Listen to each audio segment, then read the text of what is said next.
بسم اللہ الرحمن الرحیم۔ آج کا سبق رسالت سوال نمبر 1۔ حضرت صلی اللہ علیہ وسلم کے دعویٰ نبوت سے پہلے عرب کے لوگ آپ کو کیسا سمجھتے تھے؟ جواب نمبر 1۔ دعویٰ نبوت سے پہلے تمام لوگ آپ کو نہایت سچا، پاک باز، امانت دار شخص سمجھتے تھے۔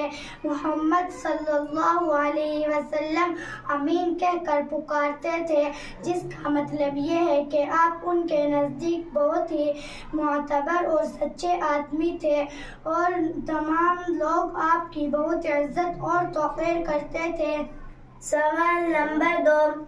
اس بات کی کیا دلیل ہے کہ حضرت محمد صلی اللہ علیہ وسلم سب پیغمبروں سے پچھلے پیغمبر ہیں اور آپ کے بعد کوئی نبی نہیں آئے گا؟ جواب نمبر 2۔ اول یہ کہ قرآن مجید میں اللہ تعالیٰ نے آپ کو خاتم النبیین فرمایا ہے، جس کا مطلب یہ ہے کہ آپ تمام پیغمبروں میں آخری پیغمبر ہیں۔ دوسرے یہ کہ حضور رسول کریم صلی اللہ علیہ وسلم نے فرمایا ہے، انا خاتم النبیین لا نبی بعدی، کہ میں پچھلا نبی ہوں، میرے بعد کوئی نبی آنے والا نہیں۔ تیسرے یہ کہ اللہ تعالیٰ نے قرآن مجید میں فرمایا ہے، اليوم اکملت لکم دینکم واتممت علیکم نعمتی ورضیت لکم الاسلام دینا، یعنی آج میں نے تمہارے لیے تمہارا دین کامل کر دیا اور اپنی نعمت تمہارے اوپر پوری کر دی اور تمہارے لیے دین اسلام پسند کیا۔ اس سے ثابت ہوا کہ حضور صلی اللہ علیہ وسلم کے ذریعے سے خدا تعالیٰ نے دین کی تکمیل کر دی اور اسلام ہمیشہ کے لیے ہر طرح کامل و مکمل دین ہو گیا۔